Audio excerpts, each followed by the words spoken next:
पूरी द्वारकाधीश भगवान की जय हो। आज का प्रसंग है नंद बाबा और यशोदा मैया पूर्व जन्म में कौन थे। श्री नंद जी और यशोदा जी के पूर्व जन्म की कथा यही प्रसंग सुनाने जा रहे हैं। आशा करते हैं आप इसे अवश्य ही पसंद करेंगे। श्री भक्तमाल के अनुसार वैसे तो नंद बाबा नित्य गोलोक धाम में सदा ही विराजमान रहते हैं। भगवान श्री कृष्ण के नित्य सिद्ध पिता हैं।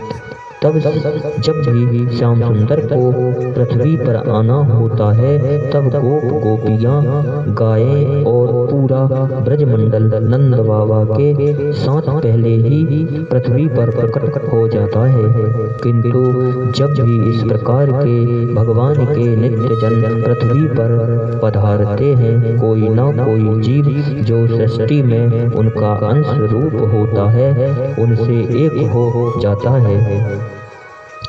इसलिए ऐसा भी वर्णन आता है कि पूर्व कल्प में वसु श्रेष्ठ द्रोण और उनकी पत्नी धरा देवी ने भगवान को प्रसन्न करने के लिए बहुत बड़ी कठिन तपस्या की। जब ब्रह्मा जी उन्हें वरदान देकर तपस्या से निवृत्त करने के लिए उनके समीप आए तब उन्होंने सृष्टिकर्ता से वरदान मांगा कि जब विश्वेश्वर श्री हरि धरा पर प्रकट हो तब हमारा उनमें पुत्र भाव हो। ब्रह्मा जी के उसी वरदान के प्रभाव से द्रोण ब्रज में नंद हुए और धरा देवी यशोदा मथुरा में वृषणी वंश में राजा देवमीण जी हुए। इनके दो पत्नियां थीं, एक क्षत्रिय कन्या और दूसरी वैश्य पुत्री। क्षत्रिय कन्या से इनके पुत्र हुए सूरसेन जी। इन्हीं सूरसेन जी के पुत्र वसुदेव जी हुए। वैश्य कन्या से हुए पुरजन्य जी। ये अपनी माता के कारण गोप जाति के माने गए और मथुरा के अंतर्गत बृहद्वान में यमुना जी के उस पार महावन में इन्होंने अपना निवास बनाया। मथुरा मंडल की गौ संपत्ति के प्रमुख अधिकारी हुए। इनके पुत्र हुए उपनंद, अभिनंद, नंद, सनंद और नंदन। पिता के पश्चात ब्रज मंडल के गोष्ठ नायकों तथा भाइयों की सम्मति से योग होने के कारण मंझले भाई होने पर भी नंद जी ब्रजेश्वर हुए। वसुदेव जी इनके भाई ही लगते थे और उनसे नंद बाबा की धनिष्ठता थी। नंद बाबा से वसुदेव जी की बड़ी मित्रता थी। जब मथुरा में कंस का अत्याचार बढ़ने लगा तब वसुदेव जी ने अपनी पत्नी रोहिणी जी को नंद जी के यहाँ भेज दिया। गोकुल में ही रोहिणी जी की गोद में बलराम जी पधारे। भगवान श्री कृष्ण चंद्र को भी वसुदेव जी चुपचाप नंद गृह में रख आए। राम श्याम नंद गृह में लालित पालित हुए। वसु श्रेष्ठ द्रोण ने पद्मयोनि ब्रह्मा से यह प्रार्थना की कि देव जब मैं पृथ्वी पर जन्म धारण करूं तो विश्वेश्वर स्वयं भगवान श्री हरि कृष्ण चंद्र में मेरी परमा भक्ति हो। इस प्रार्थना के समय द्रोण पत्नी धरा भी वहीं खड़ी थी।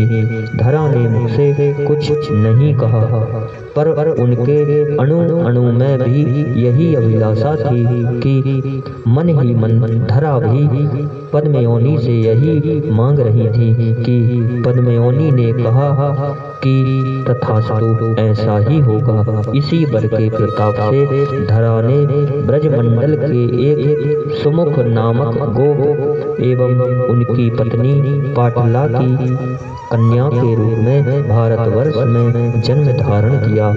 उस समय जबकि स्वयं भगवान श्री कृष्ण चंद्र के अवतरण का समय हो चला था। श्वेत वराह कल्प की 28वीं चतुर्युगी के द्वापर का अंत हो रहा था। पाटला ने अपनी कन्या का नाम यशोदा रखा। यशोदा का विवाह ब्रजराज नंद से हुआ। ए नंद, पूर्व जन्म में वही द्रोण नामक वसु थे जिन्हें ब्रह्मा जी ने वरदान दिया था। भगवान की नित्य लीला में भी एक यशोदा है। वे भगवान श्री कृष्ण चंद्र की नित्य माता है।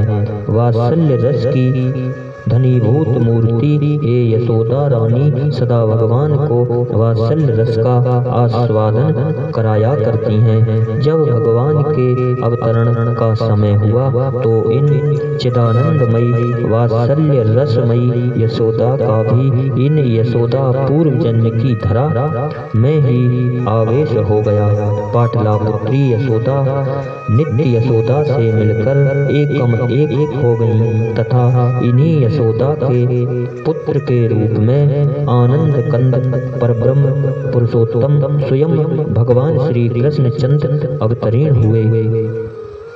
जब भगवान अवतरित हुए थे उस समय यशोदा जी की आयु ढल चुकी थी। अतः जब पुत्र हुआ तो फिर आनंद का क्या कहना था। यशोदा को पुत्र हुआ, इस आनंद में सारा ब्रजपुर निमग्न हो गया था। इन्हीं शब्दों के साथ बोलिए द्वारकाधीश भगवान की जय हो।